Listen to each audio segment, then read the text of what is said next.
Buxoro viloyati Ko'zon tumani Siyospayon mexiyida joylashgan 1175, 1176 va 1178 sonli kontrlarda Biznes rivojlantirish banki hamkorligida 12 gektar yer maydoni osh lavlagi mahsulotini yetishtirish maqsadida tanlab oldi.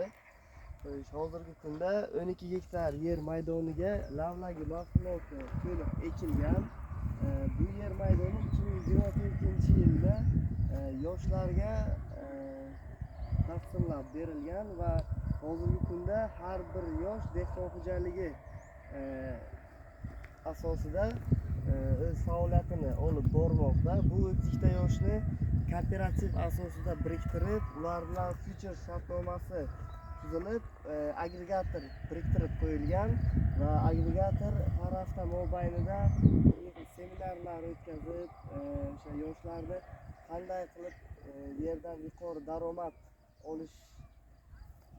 olish mumkinligi haqida tushunchalar berib bormoqda. Bu yer maydoni har hafta mobaynida yuqori texnologiyalar bilan parvarishlab kelinmoqda. Aynan shu loyiha asosida Biznesni rivojlantirish banki kelgusi yillarda yana qo'shimcha